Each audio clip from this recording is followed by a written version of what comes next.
본문을 통해서 나누고자 합니다.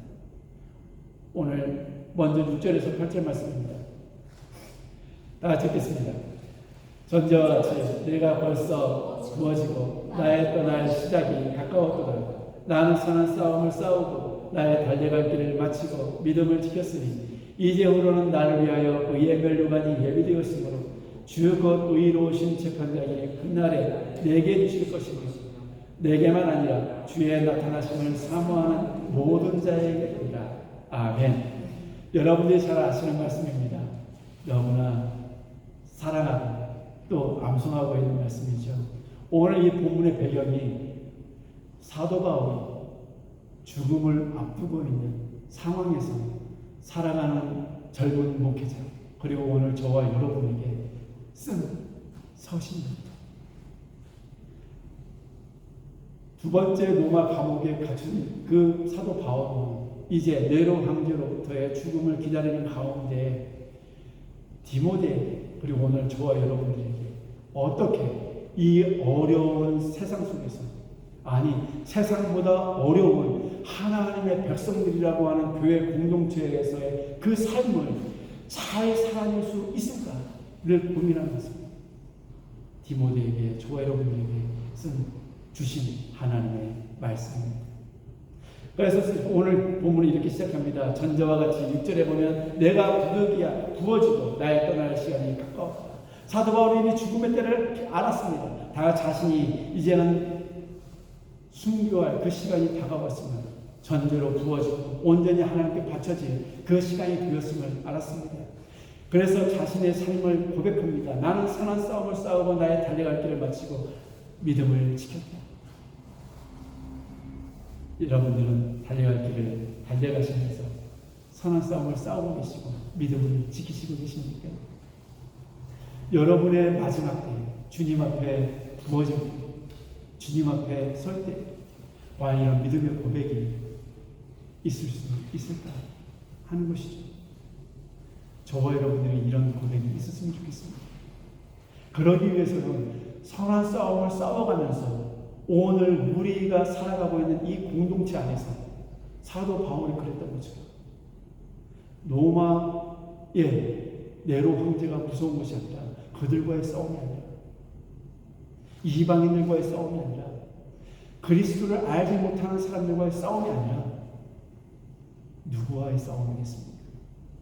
믿는 사람, 구원받았다고 하는 사람, 교회 공동체를 이루고 있다고 하는 사람, 그 사람들 속에서 믿음을 지키기 위해서 열심히 싸웠습니다. 서신서를 읽어보면 그런 내용들이 많지 않습니까? 이방인과 싸웠다고 합니까? 아닙니다. 거짓 그리스도인, 거짓 선지자들, 비방하는 사람들. 지금 로마 감옥에 바울은 갇혀 있습니다. 죽음의 위기, 이제 죽음을 앞두고 있습니다.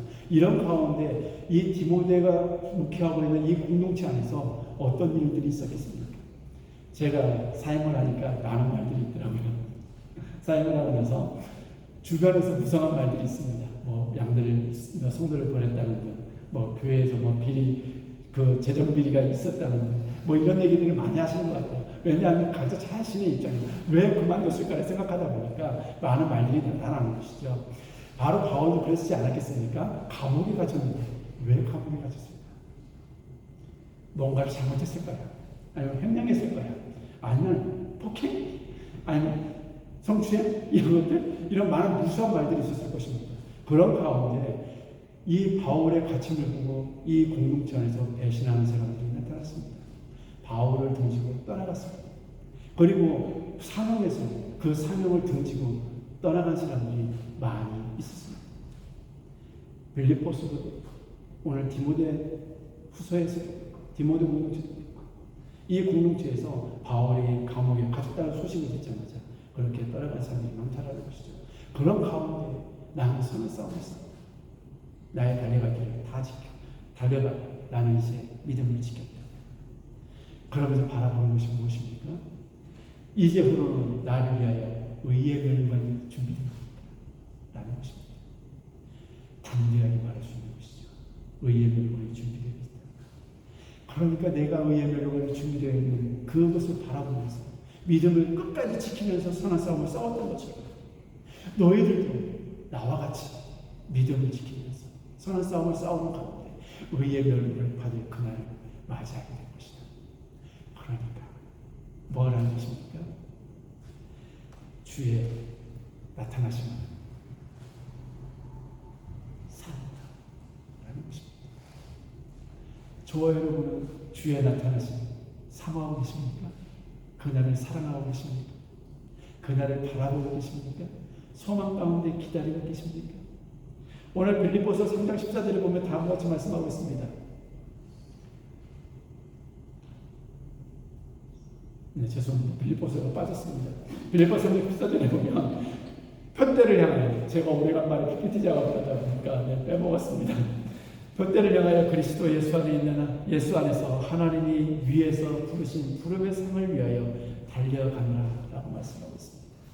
사도 바울은 다메섹에서 예수님을 만나니까, 아니 예수님께서 사울을 만나주시고 말미암아 그 뒤로부터 어떻게 했습니까? 표대를 향해서, 어디에요? 목표를 향해서. 그 목표가 어디입니까? 주님이 주신 상급을 위해서, 주님의 부르신 상을 위하여 달려갔다라고 말씀하고 있습니다. 그래서 담대하게 말씀을 하고 있는 것이죠. 나는 선한 싸움을 싸우고 나의 달려갈 길을 마치고 믿음을 지켰습니다. 저와 여러분의 유언은 마지막으로 이런 고백이 되었으면 좋겠습니다. 그러나 오늘날은 참 쉽지 않습니다. 이런 고백을 하면서 살아가니까. 교회를 떠날까? 아니면 믿음을 저버릴까? 정말 이렇게 신앙생활하는 게 맞나? 이런 게 교회 맞아? 이러면서 고민하면서 끊임없이 가는 것이 바로 우리의 모습입니다. 그러면서 우리가 신앙을 잃을 뻔한 위기들이 얼마나 많습니까? 하나님을 예배하지 못하는 그 시간이 주어지는 위기가 얼마나 많은지 모르겠습니다. 그럴 때 바울은 이 믿음을 지키기 위해서 주님의 나타나심을 기다리는데 어떤 모습의 그 주님을 향한 그 믿음을 가지고 그 달려갈 길을 달려갔을까요? 선한 싸움을 싸웠을까요? 1절을 보도록 하겠습니다. 다 같이 읽겠습니다. 하나님 앞과 살아있는 자와 죽은 자를 심판하실 그리스도 예수 앞에서 그가 나타나실 것과 그의 나라를 두고 엄히 명하노니. 지금 사도 바울은 디모데에게, 젊은 목회자에게, 그리고 오늘 저와 여러분들에게 엄히 명하기 위해서 무엇을 근거로 삼습니까? 그의 나타나실 것과 그의 나라를 두고 라고 말씀하고 있습니다. 주님의 재림과 그의 나라는 반드시 임한다는 것입니다. 확신에 차 있는 말이죠. 확신에 차 있습니다. 이런 확신이 없으면, 믿음이 없으면 그의 나라가 임하고 주님의 나타나실 것을 바라보면서 디모데에게 오늘 저와 여러분들이 엄히 명령을 할 수가 있겠습니까? 권면할 수 있겠습니까? 그렇지 않습니다. 하나님의 나라에 대한 믿음이 없다면, 예수 그리스도께서 오실 것이라는 그 소망 가운데, 그것을 사랑하는 가운데, 사모하는 가운데 살지 않는다면 우리는 담대하게 주의 나라와 주의 나타나심을 두고 가르칠 수 없습니다. 보여줄 수도 없습니다. 그런데 이 주의 나라와 주의 나타나심을 기대하는 가운데, 사모하는 가운데 말하는 그 원인은 무엇입니까? 어디에 근거를 두고 있습니까? 그날이 어떤 때이기 때문에 그렇습니까? 누구에게는 심판의 때, 누구에게는 은혜의 때이기 때문에 그렇습니다. 오늘 상반절에 보면 하나님 앞과 살아있는 자와 죽은 자를 심판하실 그리스도 예수 앞에서 온 우주 만물을 지으시고 우리를 위하여, 우리를 죄악에서 구속하시기 위하여 독생자 아들 예수 그리스도를 이 땅에 보내주신 하나님 앞에서, 그리고 이 땅에 독생자 육신의 몸을 입고 죄인들을 구속하시기 위하여 십자가에 죽으시기 위하여 오신 예수 그리스도, 그 그리스도 부활하시고 승천하심으로 말미암아서 하나님의 보좌 우편에서 다시 오실 그때는 이제 어떤 분이 오실 겁니까? 산자와 죽은 자를 심판하시는 분이시라는 겁니다. 주님이 나타나실 때는 산자와 죽은 자를 심판하셔서 영원한 평등, 하나님의 나라, 이런 심판주로 주님이 오신다는 그런 믿음이 있었기 때문이라는 것이죠. 오늘 저와 여러분들이 이런 믿음이 있으십니까? 산자와 죽은 자를 심판하실 주님 앞에서 제 앞에 여러분이 앉아 계신 것처럼, 여러분의 앞에서 제가 서 있는 것을 보고 계신 것처럼, 그렇게 보고 있는 것처럼 살아가고 계십니까? 호람디오라는 말이 있습니다. 하나님 앞에서. 그럼 하나님 앞에서 우리가 믿음을 지키기 위해서 선한 싸움을 살아갈 수가 있지 않겠습니까? 그런데 왜 우리는 이런 믿음의 선한 싸움을 싸워야 하는가? 이 선한 싸움을 싸우고 믿음을 끝까지 지키면서 우리의 삶의 현장은 그렇게 넉넉하지 않다는 것이 넉넉하지 않습니다. 왜 그렇습니까? 오늘날 우리가 살아가는 이 세상은 말씀이 말씀이라고 말합니다. 주님이 오실 때부터 말씀했습니다. 말씀에 우리 주 예수 그리스도께서 빚값으로 세우신 교회 공동체를 통해 자신의 그 사회적인 필요를 충족시키고자 하는 욕망들이 누구에게 있는 것입니까? 소위 하나님을 믿는다고 하는 사람, 예수 그리스도를 믿는다고, 하나님을 예배한다고 하는 교회 공동체에서 그런 일들이 비일비재하게 이루어지고 있습니다. 사회에서의 생활처럼 똑같이 그 기준을 가지고 교회 공동체 안에서 신앙생활이라는 것을 하고 있기 때문에 우리는 그 믿음을 지키기가 쉽지 않다는 것이죠. 그래서 우리가 믿음을 지키기 위해서 싸워야 할 대상들이 있습니다. 어떤 대상일까?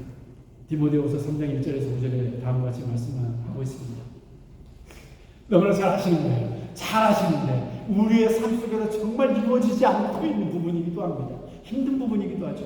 다 같이 읽겠습니다. 내가 이것을 알라 말세에 고통하는 때가 이르니 사람들은 자기를 사랑하며 돈을 사랑하며 자긍하며 교만하며 해방하며 부모를 배역하며 감사하지 아니하며 거룩하지 아니하며 무정하며 원망 풀지 아니하며 참수하며 절제하지 못하며 사나우며 선한 것을 좋아하지 아니하며 배반하며 팔며 조급하며 좌우하며 쾌락을 사랑하기를 하나님 사랑하는 것보다 더하며 경건의 모양은 있으나 경건의 능력은 부인하는 자는 이 같은 자들에게서 내가 돌아서라.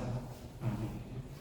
지금 디모데 공동체 저와 여러분에게 내가 이것을 알라 말세 고통하는 때가 이를 것이다. 이때가 언제입니까? 거의 AD 100년 전이죠. 거의 67년. 네, 사도 바울이 디모데에게 쓴 편지 썼습니다. 이런 고통한 때 신앙생활하기 힘들 때가 올 거야. 목회하기 힘들 때가 올 거야. 정말로 신앙을 지키는 믿음을 지키기 위해서 몸부림쳐야 될 때가 올 거야. 바로 그때라는 것입니다. 그때가 지금 왔습니까? 예전에는 없었습니까? 이때도 있었습니다. 네. 지금도 있고 앞으로도 더 할 것입니다. 덜하지 않을 것입니다. 뭐가요? 사람들은 자기를 사랑한다는 것입니다. 교회 공동체 안에서 하나님을 사랑하는, 이웃을 사랑하는 그런 모습이 아니라 자기를 사랑하는 사람들이 많아집니다. 하나님을 예배하는 공동체에서 자기를 사랑하는 사람들이 많아지면 어떻게 되겠습니까? 하나님이 예배의 대상이 될 수 있습니까? 누가 예배의 대상이 되는 거죠? 나. 사랑의 대상이 하나님이십니까? 아니요. 왜입니까? 자기를 사랑하기 때문에 하나님을 예배하는 것도 자기를 사랑하는 하나의 수단이기 때문에 그렇습니다.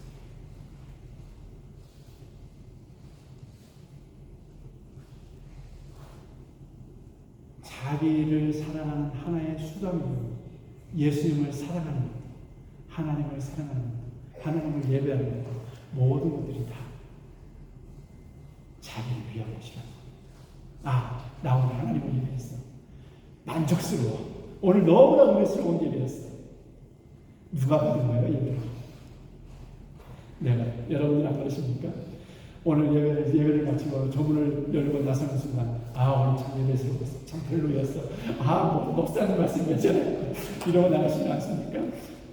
그때, 그러고 나가는 순간, 예배에 대해서 누가 되는 거예요? 교회 공동체 안에서? 내가 감격스러워야 되고, 내가 은혜로워야 되고, 내가 눈물을 흘려야 되고, 내가 흡족해야, 아, 오늘 예배 정말 좋았어. 예배 은혜 많이 받았어. 이렇게 한다는 것이죠. 바로 이렇게. 언제입니까? 오늘날. 과거에도 그랬고, 오늘날도 그렇습니다. 그래서 우리는 예배 목사님 은혜 많이 받았습니다. 이런 뜻이죠. 이 말은 목사가 듣기에는 좋은 말일 수는 있겠으나, 목사에게도 듣기 좋은 말이 아니라는 것입니다. 왜 그렇습니까? 제가 은혜를 주는 사람이니까? 아닙니다. 은혜를 베푸시는 분은 하나님이시죠. 그 베푸신 은혜를 받은 우리가, 하나님 앞에 나와서 예배하는 것이 당연한 것이죠. 그 은혜에 대한 하나님의 감사로 우리가 반응하는 것이 바로 예배입니다. 그럼 하나님께 우리가 감사로 언제 모든 예배 순서를 다 행하는 것, 참여하는 것, 이것이 바로 나를 사랑하는 것입니다. 하나님을 예배하는 것입니다. 그래서 우리는 나갈 때, 아, 내가 별로야, 이런 얘기 이제 하지 마세요. 목사님 은혜 많이 받았습니다. 이것도 하지 마세요. 뭐 해야 되는 것입니까? 오늘도 나의 예배를 받아주시는 하나님 감사합니다. 이 부족한 저의 죄인이 올려드리는 찬양을 받아주셔서 감사합니다. 자격 없는 자에게 말씀해 주셔서 감사합니다. 오늘도 이 말씀을 가지고 자격 없는 자가 이 세상 속에 들어가서 하나님의 사람들께 살아갈 수 있는 능력을 주시며 주님 감사합니다. 오늘도 내가 예배하고 위해서 하나님의 자녀되는, 하나님의 백성되는, 하나님의 음성을 듣는 사람들을 나로 하여금 깨닫게 해주시면 감사합니다. 알게 해주시면 감사합니다. 이 은혜를 가지고 세상 속에 들어가서 잊지 않게 해주십시오 하면서 나가야 하는 것이죠. 그랬으면 좋겠습니다. 오늘 너무나 교회들이 돈을 사랑하는 것 같아요. 교회 재정이 많은 것을 좋아합니다. 재정이 없는 것을 좋아하지 않아요. 교회 건물이 커져가고 화려해지는 것을 기뻐하고 즐거워합니다. 저도 좋아요. 빌려 사는 게 상당히 불편해요. 저도 가끔가다 생각하면, 아, 내 교회가 있었으면 좋겠다. 인간의 욕망이 바로 이것이죠. 목사로서 수백 명, 수천 명, 수만 명 목회를 하고 싶은 마음 없겠습니까? 이것이 인간의 욕망입니다. 목회자로서 성공하고 싶은 마음 없겠습니까? 목회자로서 주목받고 싶은 자리에 있고 싶지 않겠습니까? 이런 모든 것들이 다 무엇입니까? 내가 하나님의 나라를 생각하거나 주의 나타나심을 바라보는 삶의 모습이 아니라 오늘 나를 사랑하고 인해서 내가 세상에서 성취하지 못하는 것들을 교회 안에서 성취하고자 하는 욕망이 내 안에서 끓기 때문이라는 것이죠. 이런 것들이 바로 우리 교회 안에서, 공동체 안에서 비일비재하게 일어나고 있습니다.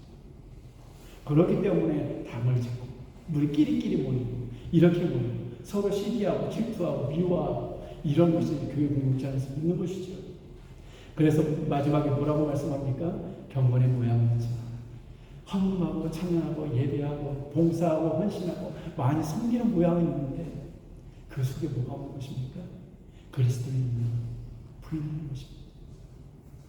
바꿔 말하면 그리스도의 능력이 내가 오늘 예배하는 것을, 찬양을 부르는 것을, 봉사하고 섬기는 것을 나타난다고 착각하기 때문에 그렇습니다. 자기 만족이라는 것입니다. 아, 나 이만큼 섬겼어. 헌금 내가 이만큼 많이 하는데, 아, 나 찬양 잘하지. 세상에서 몰라주니까. 어디서 그것을 충족시키는 거예요? 교회 안에서. 그런데 정작 그리스도의 능력이 그 사람에게 나타나지 않아요. 그리스도의 능력이 무엇입니까? 다 감당할 수 있도록 하는 것입니까? 그렇지 않습니다. 찬양을 하잖아요. 봉사를 하잖아요. 헌금을 하잖아요. 헌신을 하잖아요. 주님을 향하는 그 사람, 주의 나타나심과 주의 나라를 소망 가운데 바라보면서 오늘 자신의 삶에서 묵묵히 그리스도인답게 살아가는 사람들, 남이 알아주지 않아요. 누가 알아주면 되는 거예요? 하나님, 우리 구주 예수 그리스도가 알아주면 되는 거예요. 누가 내 옆에 있는 사람들이 들어주지 않아요. 누가 들어주면 되는 거예요? 주님이 들어주시면 돼요. 내 옆에 다른 사람이 많이 없어도 누구만 있으면 되는 거예요? 주님만 있으면 돼요. 이 주님만 있으면 된다라는 이 능력을 그들은 뭐 하는 거예요? 부인하는 사람들. 주님 한 분만으로 만족합니다. 이것을 부인하는 삶을 살아가는 사람들이 경건에는 모양은 있지만 능력이 없어요. 그래서 시간을 따르지 않아요. 나는 몇 시간 기도하는데, 나는 찬양을 얼마나 일주일에 많이 하는데, 나는 성경을 얼마나 많이 하는데, 맨날 묵상 올리는 거 봐. 이렇게 묵상 좀 해봐. 드러내고 자랑하고 하는 것들은 결코 그리스도의 능력을 주죠. 이런 말씀에 선한 싸움을 싸우며 믿음을 지킬 수 있는 것은 무엇이겠습니까? 어떻게 해요? 우리가 말씀을 지키기 위해서, 매일 선한 믿음을 지키기 위해서 매일 선한 싸움을 싸워서 살아갈 수가 있을까요? 바로 우리는 이런 삶을 살아내기 위해서, 이런 말세의 이런 모습을 버리기 위해서는 욕망을 교회를 통해서, 하나님의 나라를 통해서, 주의 나타나심을 이용해서 나의 사회적인 욕망을 이 공동체 안에서 성취하고자 하는 욕구를 죽이기 위해서는 오늘 우리가 어떤 삶을 살아야 되는 것입니까? 바로 광야를 살아내야 합니다. 광야가 어떤 것입니까? 너무나 잘 아시는 것이죠. 물이 없습니다. 먹을 것도 없습니다. 정착할 곳이 없습니다. 낮에는 춥고, 죄송합니다. 낮에는 덥고, 밤에는 매우 춥습니다. 그리고 위험한 동물들이 많이 있어서 사람의 생명을 유지하기가 쉽지 않은 것입니다. 그런 것이 바로 광야입니다. 그런데 아십니까? 우리 그리스도인들의 삶의 모습이 바로 광야를 살아내는 삶의 모습이어야만 우리는 선한 싸움을 싸울 수 있고 담대하게 믿음을 지키면서 주님이 주신 상급을 바라보면서 주의 나라와 주의 나타나심을 사모하는 가운데 오늘 살아갈 수가 있게 되는 것이죠. 출애굽기 13장 17절과 17절을 보면 하나님은 당신의 백성들을, 구원한 백성들을 광야로 밀어넣으셨습니다. 다 같이 읽겠습니다. 바로가 백성을 보낸 후에 블레셋 사람이 땅의 길을 가까울지라도 하나님이 그들을 그 길로 인도하지 아니하셨으니 이는 하나님이 말씀하시기를 이 백성이 전쟁을 보면 뉘우쳐 애굽으로 돌아갈까 하였습니다. 그러므로 하나님이 혼의 광야길로 돌려 백성을 인도하시며 이스라엘 백성이 애굽 땅에서 항우를 지어 나올 때에 아멘. 이스라엘 백성들이 400년 동안 애굽에서 종노릇 했습니다. 이제 모세를 세우셔서 하나님은 당신의 사랑하는 백성들을 아브라함에게 약속하셨던 그 언약을 지키시기 위해서 실행에 옮기셨습니다. 애굽에 10가지 제약을 내리시고 10가지 심판을 하시고 당신의 백성들을 끄집어내셨습니다. 어디로 보내시기 위해서요? 어디로 인도하시기 위해서요? 하나님이 아브라함에게 약속하셨던 가나안 땅, 적과 꿀이 흐르는 땅으로 인도하시기 위해서 끄집어내셨습니다. 그런데 이 이스라엘 백성들이 가나안 땅으로 가는 가장 빠른 길은 10하루길이면 가는 길입니다. 그런데 그 하루길에는 어떤 그런 것들이 있냐면 블레셋을 통과해야 되는데 그 블레셋과 싸워야 하는 그런 상황에 놓여지게 됩니다. 그런데 이스라엘 백성들이 애굽에서 종노릇 할 때 전쟁을 해봤습니까? 안 해봤습니다. 무기를 다뤄봤습니까? 안 다뤄봤습니다. 그러니까 전쟁을 보면 두려워할 것을 하나님은 아셨습니다. 무조건 가나안 땅으로 인도하는 것이 목적이 아니라는 것이죠. 우리는 인생에 있어서 목적 지향주의적인 사람들을 많이 보게 됩니다. 교회 공동체 안에서 목적만 달성하면 되지 과정은 다 무시합니다. 그런데 그런 것은 옳지 않습니다. 우리는 하나님의 사람들은 과정과 결과가 다 하나님 앞에서 좋아야 합니다. 그렇다 해서 과정이 좋다 그래서 결과는 다 좋지는 않습니다. 실패할 수도 있고 성공할 수도 있습니다. 그것이 누구에게 있기 때문입니까? 하나님께 있기 때문입니다. 그러나 이 과정이 옳다고 해서 결과가 목적이 실패했다고 우리는 실패한 삶이 아니라는 것이죠. 하나님이 함께 하십니다. 하나님이 하시는 하나님의 뜻 안에서 하나님의 말씀대로 우리가 과정과 뜻을 함께 이루어간다면 모든 것들이 다 하나님 안에서는 성공한 것입니다. 바로 하나님은 그 과정을 무시하지 않으셨습니다. 이스라엘 백성들이 이 블레셋과의 전쟁을 보면 어디로 도망가는 것입니까? 하나님께 숨는 것이 아니라 애굽으로 돌아갈 것을 하나님은 생각하셨습니다. 걱정하셨습니다. 염려하셨죠. 애굽에서 빼냈는데 다시 애굽으로 가는 것을 하나님 걱정하셨다는 것입니다. 그래서 어디로 인도하셨습니까? 홍해길로 인도하셨습니다. 바꿔 말하면 빨간 글씨를 보면 그 길로 인도하지 않으시고 하나님이 말씀하시기를 이 백성이 전쟁을 보면 뉘우쳐 애굽으로 돌아갈까 하였습니다. 이 말이 무슨 말입니까? 10가지 재앙을 경험한 이스라엘 백성들이 애굽에서 나왔을 때 블레셋과의 그 전쟁을 경험한다고 해서 두려워할 이유가 있겠습니까? 없습니다. 10가지 심판을 하셨던 그 하나님을 온전히 믿고 신뢰한다면 이스라엘 백성들이 그 전쟁을 다시 애굽으로 돌아가겠습니까? 그럼 그 시간에 그 전쟁을 경험하면 누구를 의지하겠습니까? 하나님을 의지할 것이죠. 하나님이 하시니까. 하나님은 우리를 이끌어내셨으니까. 애굽에서 10가지 재앙을 통해서 우리를 여기까지 인도하셨으니까 가나안까지 인도하실 거야 라는 확실한 믿음이 있었다면 아마 하나님께서는 그를 돌리시지 않으셨을지도 모르겠습니다. 그렇지 않습니까? 하나님의 방법은 꼭 신의 산만이 아니기 때문에 그렇죠. 하나님의 방법은 다른 산일 수도 있고 다른 방법일 수도 있습니다. 그런데 이스라엘 백성이 돌아갈 것을 두려워하셔서 결국 염려하셔서 그것을 싫어하셔서 홍해길로 인도하셨습니다. 이것이 이스라엘 백성들이 어디에 근거하기 때문입니까? 자기 자신, 자기를 너무나 사랑하니까. 하나님이 10가지 재앙을 통해서 끄집어내셨음에도 불구하고 자신이 목숨이 위태로우니까, 위험하니까, 내가 생명이 다할 것 같으니까, 지키지 못할 것 같으니까 다시 어디를 그리워하는 것입니까? 평안이 떨어진다.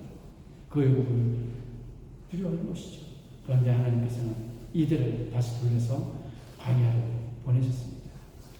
광야는 아까 말씀드린 물이 없고 먹을 것이 없고 살기 어려운 그런 곳입니다. 그런 곳에서 하나님은 이스라엘 백성들을 불과 기둥으로 애굽 군대와 싸우시면서 홍해를 가르치고 광야로 인도하셨습니다. 물이 없는 곳에서 하나님은 당신의 백성들에게 물을 주셨습니다. 만나를 내려주셔서 그들을 먹게 하셨습니다. 추위와 더위를 이길 수 있도록 낮에는 구름 기둥과 밤에는 불 기둥으로 그들을 보호하셨습니다. 언제 어디서나 눈을 들어 하늘을 바라보면 하나님의 임재를 경험할 수 있도록 성막을 주셨습니다. 이스라엘 백성들을 40년 동안 하나님께서 인도하셨습니다. 그 광야에서 하나님이 이스라엘 백성들에게 원하시는 것은 무엇일까? 살아계신 하나님을 경험하게 해주기 위해서 그 하나님을 신실하신 하나님을 믿고 의지하고 신뢰할 수 있도록 하나님께서 만들어 주셨습니다. 오늘 저와 여러분도 마찬가지입니다. 하나님께서 그렇게 믿음을 키워가고 성장시켜가고 계신다는 것이죠. 이스라엘 백성들에게 광야는 하나님을 만나는 장소였습니다. 하나님의 임재를 경험하는 장소였습니다. 하나님을 체험하는 장소였고 하나님만이 이스라엘 백성들에게 생명을 주시고 하나님만이 이스라엘 백성들을 구원하실 수 있고 하나님만이 이스라엘 백성들의 삶을 보존시켜 줄 수 있는 유일한 분이시라는 것을 살아계신 하나님이시라는 것을 경험시켜 주셨습니다. 바로 하나님을 온전히 바라보는 장소가 광야. 오늘 저와 여러분들은 이런 광야를 살고 계십니까? 마태복음 3장 1절과 4절을 보면 누가 세례 요한이 나옵니다. 세례 요한이 마태복음 3장 1절과 4절을 보도록 하겠습니다. 그때 세례 요한이 이르러 유대 광야에서 전파하여 가로되 회개하라 천국이 가까웠느니라 하였으니 저는 선지자 이사야로 말씀하신다. 일러스되 광야에 외치는 자의 소리가 있어 가로되 너희는 주의 길을 예비하라 주의 환경을 동탄케 하라 하였느니라. 이 요한은 약대 도롯을 입고 허리에 가르치를 띠고 음식은 메뚜기와 석청이었더라. 아멘. 세례 요한은 광야에 외치는 자의 소리로 하나님께서 부르셨습니다. 그래서 어디에서 살게 하셨습니까? 광야에서 살게 하셨습니다. 약대 도롯을 입고 허리에 가르치를 띠고 메뚜기와 석청만을 먹으면서 광야에서 살게 하셨습니다. 그런 세례 요한이 하나님의 때에 광야에서 외쳤지요. 회개하라 천국이 가까웠느니라. 그럼 세례 요한에게 광야는 어떤 광야입니까?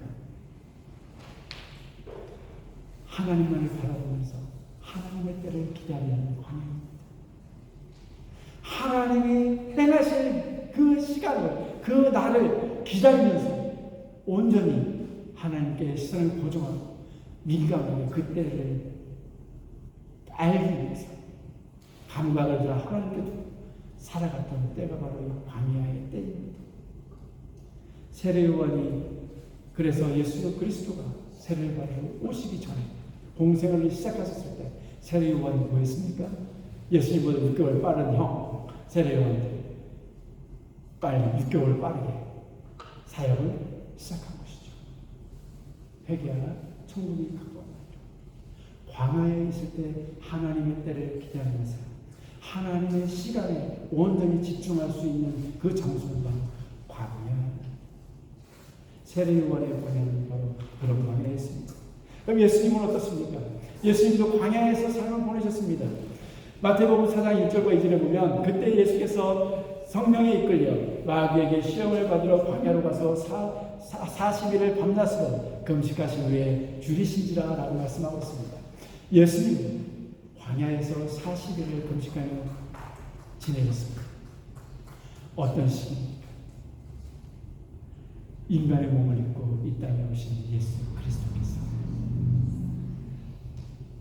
인간의 모든 것들, 사단의 모든 시험 승리하신 시간입니다. 승리의 날, 예수님의 인성의 모든 것들을 보여주신 사단의 공격을 이길 수 있는 장소 어디입니까? 광야. 내가 나를 사랑해서 내가 사회적인 욕구를 충족하기 위한 삶을 살아낸다면 우리는 사단의 시험을 이길 수가 없습니다. 사단의 시험으로부터 넘어질 수밖에 없는 것이죠. 그러나 광야의 삶을 살아낼 때 사단의 시험을 이겨낼 수가 있는 것입니다. 왜냐하면 그때 누구를 바라보고 있기 때문입니까? 하나님. 우리 구주 예수 그리스도를 온전히 바라보며 주의 능력으로 그 광야를 살아낼 수밖에 없기 때문입니다. 하나님을 온전히 의지하고 신뢰하며 주의 이름으로 나아가는 장소이기 때문에 그렇습니다. 사도 바울은 어떻습니까? 갈라디아서 1장 17절과 18절에 보면 다음같이 말씀합니다.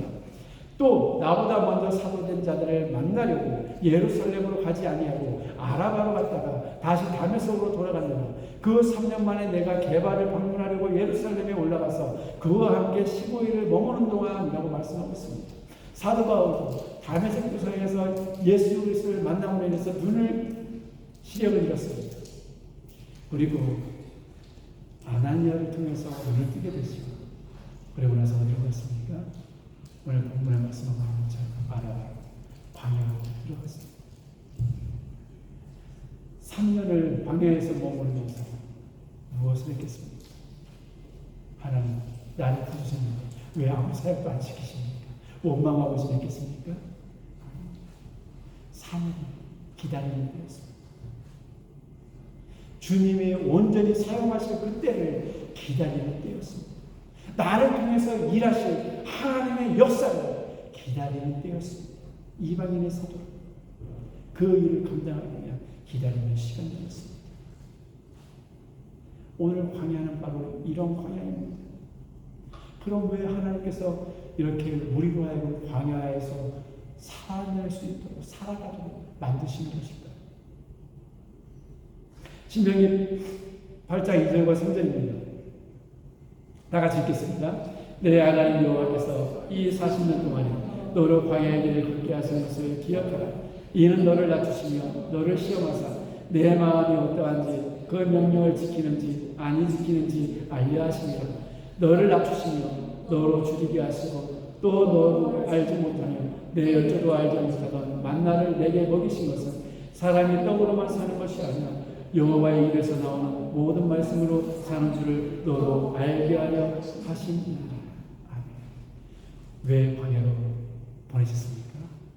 너를 낮추시기 위해서. 저와 여러분 낮아지셨습니까? 낮아진 삶을 살고 계십니까?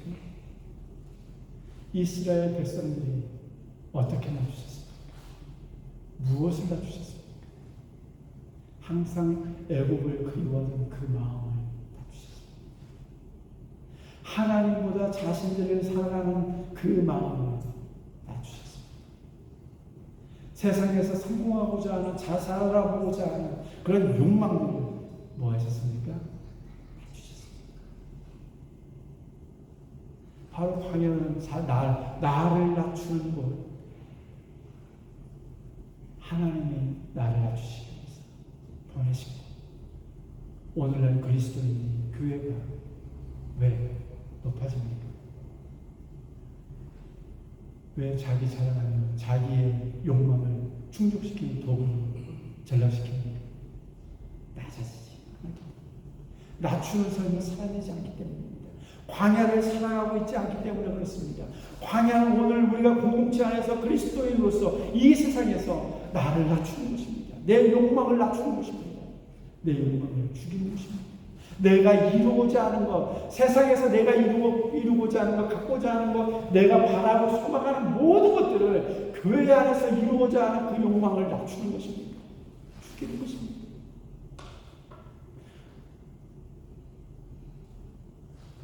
오늘 그래서 우리를 하여금 광야에서 살도록 하나님이 두셨는데 우리는 자꾸 광야를 벗어나려고. 광야를 살아갈 때 하나님이 나를 낮추신 것을 경험하게 내 욕망을 버릴 수 있습니다. 내가 교회 안에서 이루고자 하는 모든 것들을 다 버릴 수 있습니다. 헌금을 하지 않아도 봉사나 헌신을 많이 하지 않아도 우리가 서로 직분을 가지고 더 높아지기 위해서 눈에 보여지는 열심으로 살지 않아도 뭐 하는 것입니까? 내가 하나님만을 바라보고 있다는 주님이 나에게 하신 그 말씀대로 오늘 내가 살아내고 이것을 성취해가고 이루어가게 된다는 것입니다. 우리가 사실 음식을 장만하면 맛이 어떻네, 모양이 어떻네, 뭐 이건 좀 덜 들어간 것 같네 이렇게 하지 않습니까? 그것이 다 누구의 기준이에요? 음식을 만든 사람의 기준이에요? 아니면 보편적인 사람의 입맛의 기준입니까? 보편적인 입맛이라고 할 수도 없는 것이죠. 그럼 누구의 입맛이에요? 내 입맛이에요. 내가 먹어봤을 때 내 뼈가 짜게 갔네요. 아, 이거 짜. 내 눈이 보기에 그것이 모양이 좀 이쁘지 않으면 별로야. 이렇게 말을 하게 되는 것이죠. 이게 무엇입니까? 자기 욕망입니다. 바꿔 말하면 뭐예요? 제가 집사람한테 자꾸 싱겁다, 맛이 없다 얘기하는 거. 죄송합니다. 순종하는 마음으로 먹어야 되는데 좋은 대로 먹어야 사람 많은데 뭐예요? 짜니까 싱거우니까 좀 짜게 해.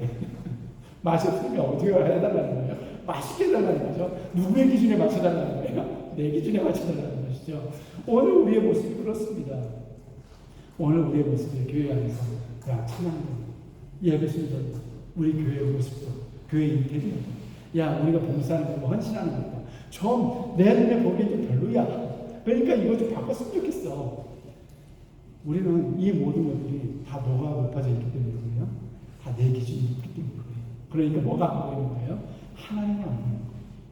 하나님을 보셨을 때 이런 것들 소용이 사실 무슨 의미가 있습니까? 소용이 있습니까? PPT 한들 안 한들 하나님 앞에서는 중요하잖아요. 뭐가 중요해요? 좋아요. 어디에 있는 것이 그게 중요해요. 그래서 나를 낮추시면서 뭘 하시기를 원하시느냐 하면 여호와의 입에서 나오는 모든 말씀으로 사는 줄을 알게 하시는 거예요. 주님의 입에서 나오는 말씀 살아내는 것. 주님의 말씀이 주님을 사랑한다면 나를 낮춤으로 인해서 내가 욕망하고 욕구하고 추구하고 충족시키고 싶은 모든 것들을 다 내려놓고 주님이 원하시는 것, 주님이 기뻐하시는 것, 주님이 사랑하시는 것, 주님이 이루어지길 원하시는 것, 그것을 여기서 뭐 하는 거예요? 성취시켜가는 거라는 것입니다. 그래서 우리는 광야에서 살아야 합니다. 나를 낮추고 내가 자꾸 나의 욕망이 나를 자꾸 이렇게 세울 때 내 욕망을 낮춰가는 이것이 그리스도의 삶의 방식이라는 겁니다. 이런 선한 싸움을 싸워야 된다는 것이죠. 이것이 선한 싸움이에요. 내 안에서 일어나는 욕망과 매일매일 싸워서 이겨내는 것, 믿음을 지키기 위해서 내가 광야로 나아가는 것, 주님이 낮추시는 그 광야로 나아가서 주님의 입에서 나오는 말씀으로 오늘 나의 삶을 재정돈하는 것, 이것이 바로 다시 세워가는 것, 이것이 바로 우리가 광야에 사는 삶의 방식이어야 된다는 것입니다. 우리가 왜 광야에 있기를 원하시는가?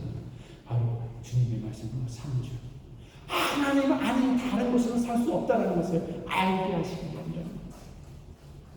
믿으십니까? 그렇다고 우리가 오늘 세상에서 돈 벌지 말라는 얘기 아니라는 거 아실 겁니다. 일하지 말라는 얘기 아니라는 거 아실 겁니다. 뭐 집사지거나 뭐 독근집 이런 거 아니라는 거 아실 겁니다. 이런 게 중요한 게 아니라 이런 것은 당연히 하나님께서 복을 주시면 누려가는 것이죠. 하지 말라는 것이 아니라 우리가 내 욕망을 위해서 나를 높이지 말라. 하나님이 보이지 않도록 높이지 말라는 것입니다. 하나님이 보이도록 주님의 나타나실 그날을 바라볼 수 있도록 나를 끊임없이 낮춰가는 것, 이 선한 싸움을 오늘 싸워가라는 것입니다. 내 마음이 하나님을 잃어버리지 않도록, 믿음을 잃어버리지 않도록 싸워가라는 것입니다. 나로 하여금 믿음을 잃어버리게 만들어가는 것들이 있다면 그것을 낮춰가라는 것입니다. 그런데 우리가 광야로 들어가야 됩니까? 그러기 위해서 어떻게 해야 됩니까? 광야로 들어갈 수 없습니다. 그럼 어떻게 해야 됩니까? 우리 주님이 다음과 같이 말씀하셨습니다. 8절에서 마태복음 5장 4절에 보면 신령에 가난한 자는 복이 있나니 천국이 저희 것이며 라고 말씀하셨습니다. 누가복음에서도 다음과 같이 말씀하고 있습니다. 예수님께서 눈을 들어 제자들을 보시고 가라사대 가난한 자는 복이 있나니 하나님의 나라가 너희의 것입니다. 마음이 가난한 자, 마음을 낮추라는 것이죠. 마음이 가난해지라는 것입니다. 육신은 모든 것을 갖고 있을지 몰라도 마음이 가난해져서 하나님께 시선을 꽂고 하나님을 바라보고 의지하면서 오늘도 산자와 죽은 자를 심판하러 오신 그 주님 다시 나타날 그날을 소망 가운데 바라보면서 살아갑니다. 그 삶을 살아낼 때 우리는 뭐 할 수가 있습니까? 오늘 여기서 선한 싸움을 싸우면서 믿음을 지켜나갈 수가 있습니다.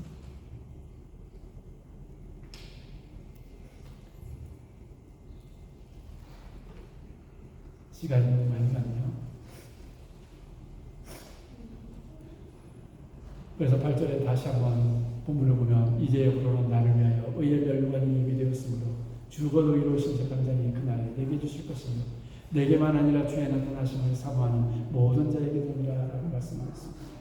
오늘도 광야를 살아낸다는 것은 오늘 여기서 주의 나라와 주의 나타나심을 사모하는 살아가는 그 믿음이 흔들리지 않는 것입니다.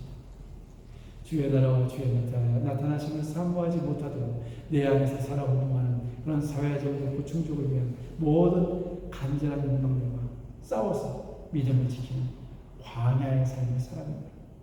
주의 나라와 주의 나타나심을 고대하는 날들이 되시기를 주님의 이름으로 축복합니다. 기도하겠습니다. 하나님 감사합니다. 오늘도 주의 나라와 주의 나타나심을 사모하는 우리가 되게 하여 주시고 그 사모하는 그 사랑하는 우리의 삶 속에서 실현하고 실천시키며 살아내기 위해서 오늘도 우리의 삶이 광야를 살아내는 삶 되게 하여 주시옵소서.